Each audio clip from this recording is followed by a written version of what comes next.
rồi. Bây giờ chưa sân nghỉ. Gọi thì là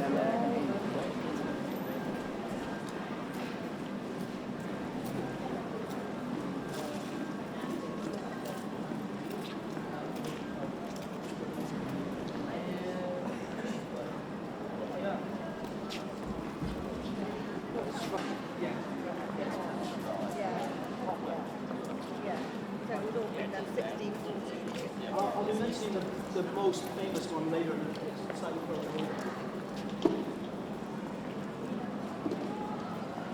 Nothing, neither way.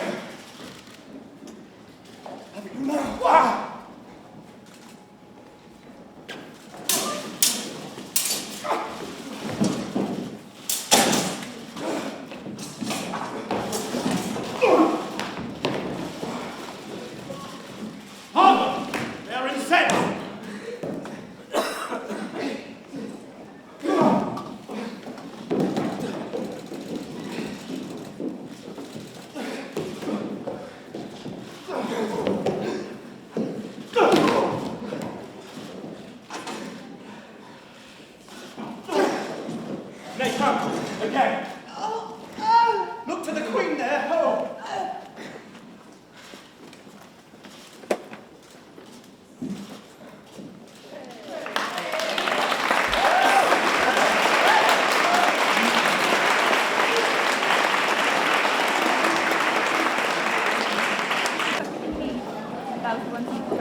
Hamlet, this pearl is thine. He's fat and scant of breath. Give him the wine. Set it by. I'll have another bout first. I'll drink anon.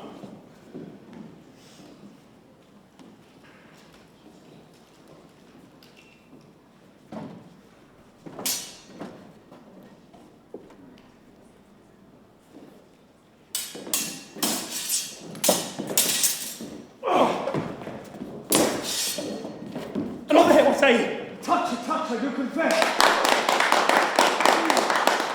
Our son shall win. Here, Hamlet, take my napkin, rub thy brows. The queen carouses to thy fortune, Hamlet. Thy mother drinks to thee. Good madam. Gertrude, do not drink. I will, my lord, I pray you pardon me. I dare not drink yet, madam, by and by. Come, let me wipe my face. My lord, I'll hit him now. I think it not. Come for the third, ladies, but dally. I pray you, pass with your best violence. I'm afraid you make a wanton of me. I'll say you so. Come on.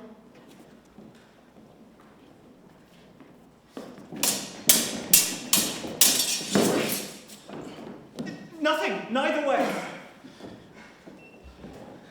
Have you now? Oh!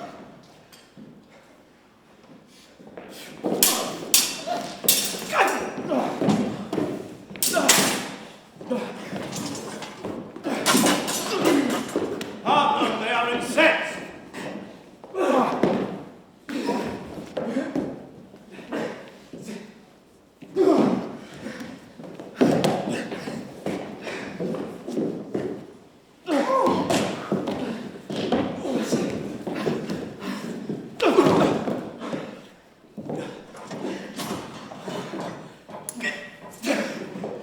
They come again. Look to the queen there. Oh!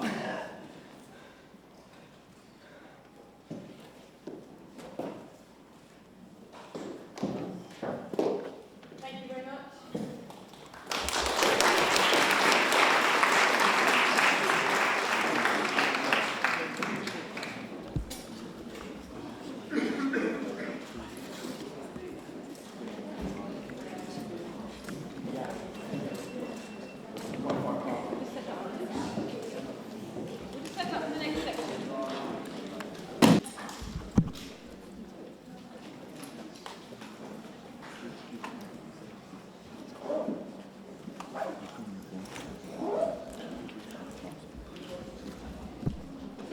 Thank you.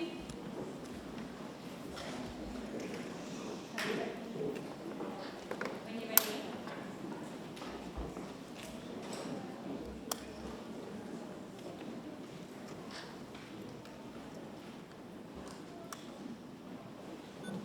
To be or not to be? That is the question. Whether 'tis nobler in the mind to suffer the slings and arrows of outrageous fortune, or to take arms against a sea of troubles, and by opposing, end them. To die. To sleep. No more. And by a sleep, to say we end the heartache and thousand natural shocks that flesh is heir to. 'Tis a consummation devoutly to be wished. To die. To sleep. To sleep, perchance to dream. Aye, there's the rub. For in that sleep of death, what dreams may come when we have shuffled off this mortal coil must give us pause. There's the respect that makes calamity of so long life. For who would bear the whips and scorns of time, the oppressor's wrong, the proud man's contumely, the pangs of despised love, the law's delay, the insolence of office, and the spurns that patient merit of the unworthy takes, when he himself might his quietus make with a bare bodkin? For who would these fardels bear to grunt and sweat under a weary life, but that the dread of something after death?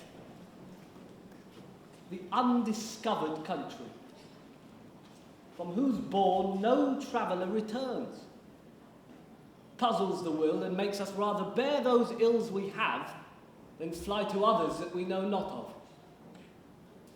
Thus, conscience does make cowards of us all, and thus the native hue of resolution is sicklied o'er with a pale cast of thought, and enterprises of great pith and moment with this regard their currents turn awry and lose the name of action.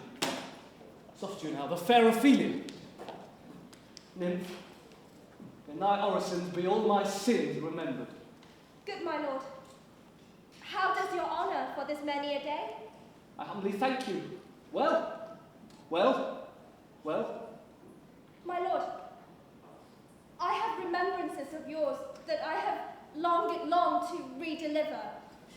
I pray you now receive them. No, not I. I never gave you all.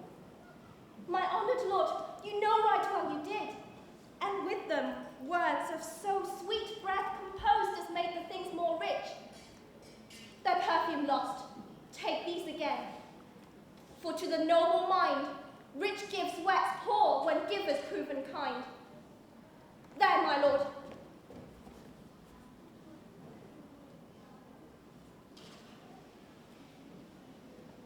Are you honest? My lord? Are you fair? What means your lordship? That I did love you once. Indeed, my lord, you made me believe so. You should not have believed me. I loved you not. I was the more deceived. Get thee to a nunnery. Why wouldst thou be a breeder of sinners? I am myself indifferent honest, yet I could accuse me of such things that it were better my mother had not borne me. Oh, I am proud, with more sins at my beck than I've thoughts to put them in. What should such fellows as I do? Crawling between earth and heaven, we are arrant knaves all. Believe none of us. To a nunnery go.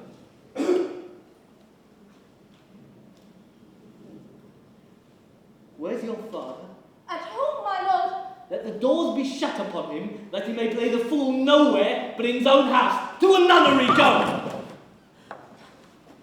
Get thee to a nunnery, go, farewell, or, if thou wilt needs marry, marry a fool, for wise men know well enough what monsters you make of them. Get thee to a nunnery, go, farewell! Oh, help him, you sweet heavens! I have heard of your paintings too. God has given you one face, and you make yourselves another. You jig, you amble, and you lisp. Go to, I'll no more on't. It has made me mad. I say we will have no more marriages. Those that are married, all but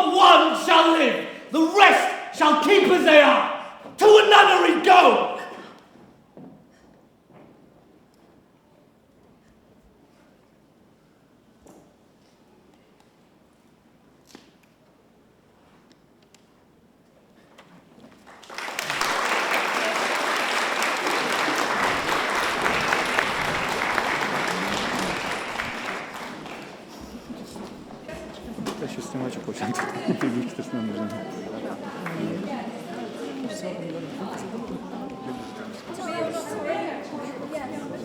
don't need to run anymore? Thank you very much.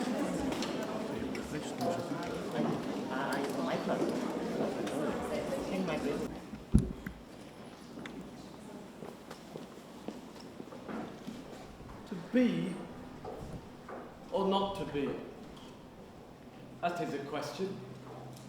Whether it is nobler in the mind to suffer the slings and arrows of outrageous fortune, or to take arms against a sea of troubles, and by opposing, end them. To die. To sleep. No more. And by a sleep, to say we end the heartache and thousand natural shocks that flesh is heir to. 'Tis a consummation devoutly to be wished. To die? To sleep? To sleep? Perchance to dream. Aye, there's the rub. For in that sleep of death, when we have shuffled off this mortal coil, must give us pause. There's the respect that makes calamity of so long life. For who would bear the wits and scorns of time? The oppressor's wrong, the proud man's contumely, the pangs of despised love, the law's delay, the insolence of office, and the spurns that patient merit of the unworthy takes, when he himself might his quietus make with a bare bodkin. For who would these fardels bear, to grunt and sweat under a weary life, but that the dread of something after death? The undiscovered country, from whose bourne no traveller returns, puzzles the will and makes us rather bear those ills we have than fly to others that we know not of. Thus, conscience does make cowards of us all. And thus the native hue of resolution is sicklied o'er with the pale cast of thought. And enterprises of great pith and moment with this regard, their currents turn awry and lose the name of action. Soft you now, the fair Ophelia. Nymph, in thy orisons be all my sins remembered. Lovely, thank you very much. Thank you.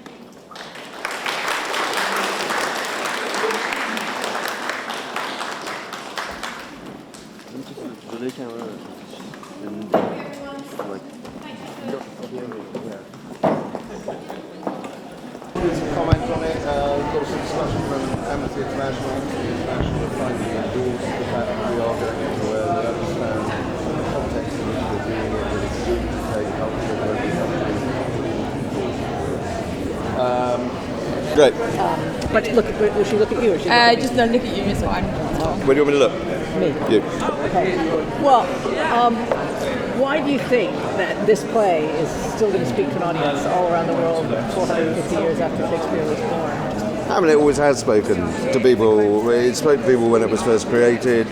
It's spoken to a variety of different countries and histories and moments over a 450-year period. It's a very eloquent play. It's about somebody who is troubled by a sense of a new modernity within an age that doesn't understand him. There's always a time when people are restless or listless, trying to create a new idea of what the modern is within a country that doesn't understand them at that time. And I think in many different places and many different political situations and many different historical moments, the play will still be eloquent. And you're starting here? We start here. And then you're going?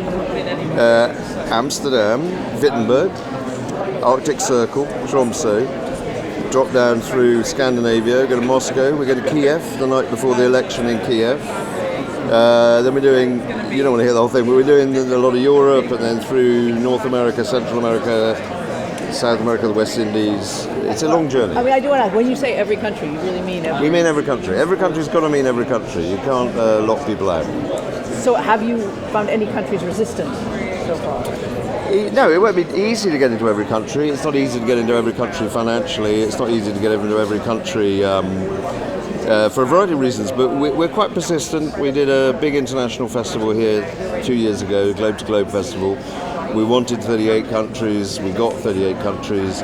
A lot of them had never been in the same festival at the same time. A lot of them didn't recognise the right of the other countries to exist as countries. So we made it work. And I mean Syria? Sorry? Syria, North Korea? Every country means every country. We will do our best. I mean, and is the biggest challenge logistical, or is the biggest challenge taking this play in English, presumably everywhere you go, to audiences that speak The logistical challenge is a big challenge, but I think we have to be aware that Shakespeare wrote these plays to tour. The first quarter of Hamlet is a touring quarto, and we know that the play travelled through Northern Europe, through non-English speaking countries. We know that it was played in a ship off the coast of Yemen in 1608, only 5 years after it was first written for a collection of visiting dignitaries. So these plays weren't written to sit sort of smug and proud in London. They were written to charge around the world. And do you think it does in some way transcend language? I mean, you will be playing to audiences who won't necessarily have English. Hopefully we'll be playing to audiences that don't even know that England exists or English exists. It does. I mean, there's a very fluent, eloquent, plastic language in it. There's strong physical elements, dumb show. There's very strong, clear, plastic images that help to tell the story. And you hope that they'll be as eloquent as the language itself. Great. Good. Thank you. Cheers. Get you in there. Hi, I'm Val. Nice to meet you. That's cool. Right, so you're playing the greatest role in the English language, male role in English language. How is that, and also being able to take it around the world? I mean, it feels like I've won the lottery, to be honest. I remember when I first got the call, for a while I thought it was a bit of a practical joke. I thought somebody was going to jump out and be like, surprise, it's not actually happening. But it's amazing. It's a dream, really. Both of the things I've always wanted to do, perform for this company and travel, and particularly playing Hamlet no less, it's a dream. And is it quite a daunting prospect, travelling so much and also being away for 2 years as well? Not really, because I don't know. I'm looking forward to travelling. Like I said, it's something I've always wanted to do, and we do come back quite often. We know it sort of works out being sort of 9 weeks away, 2 weeks back, 9 weeks away, 2 weeks back. So it's almost like a series of mini tours, I'd say. And you're opening here, is that right? Yes. And then where do you go after that? So we start here, then we leave by boat from the Thames to go to Amsterdam. Then we go to Germany, to Wittenberg, and then after Germany we go to Sweden, Norway, and then the rest of Eastern Europe and Russia. Wow. Any particular locations you're looking forward to going to? Oh, so many. I think particularly in this leg, Russia, because I just find Russia so fascinating in so many different ways.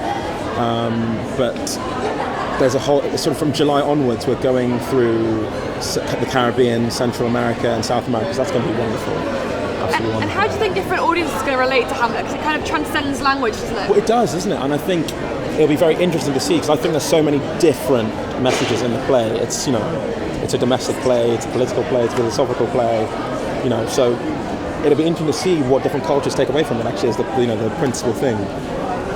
Great. Well, thank you for talking to us. That's great. Thank you very much. Anything you want to ask Jill? Well, I mean, is it different? Do you adapt your performance at all when you're playing? I mean, as opposed to playing here, where the audience is, has come from Shakespeare, speaks English, to you'll be getting everyone. Yeah, it'll be an amazing thing to see, actually, because obviously I've never performed to a foreign. Actually, I have. Actually, that's a lie. I have once in France. And they do follow the story, without even when they don't understand what you're necessarily saying. They do follow. It's something like 8% of all communication is actually subliminal, isn't it? It's actually physical. So I don't think we should all be in any worry. Is it something you're conscious of as an actor, or you're at Hamlet? I think it's interesting though, isn't it? Because it's like when you talk to somebody whose English isn't necessarily that good, you often find yourself behaving slightly differently. You might gesticulate a lot more. You might become slightly more animated. So I think that will probably, obviously, because Shakespeare's Globe and the way we perform here is so the audience is very much part of the action. That will definitely influence what happens, I think. Do you feel it gets you closer? I mean, performing here and going on the road, like to what it would have actually been like for a touring player. Yes, exactly. Because I think I remember reading that this, Hamlet did actually tour around. I think at one point, I think it was in Norway in sort of in the 1600s. So it did travel. So it's very similar to what they did at the time. Yeah. And you're actually playing at Isilon. We are. Yes, that's our last stop before we come back here. That's going to be incredible. Yeah. I've been there actually. Have you? Cool. Yeah. So how many of the countries are actually sort of blocked out? Is everything already lined up, or are there still gaps? I think they're in various stages in most countries. I'm not entirely sure of the 2 years is a very long time. I think certainly up until we have a schedule up until January in terms of where we're going. So it's. You must have to go kinds of shots. It must be. Logistical. It's incredibly impressive. I think they've been planning this for quite a long time. So yeah. All right, cool. Thank you. Thank you very much. Best of luck. Cheers. Sounds like a real adventure. Thank you. Yeah, it is. Cool.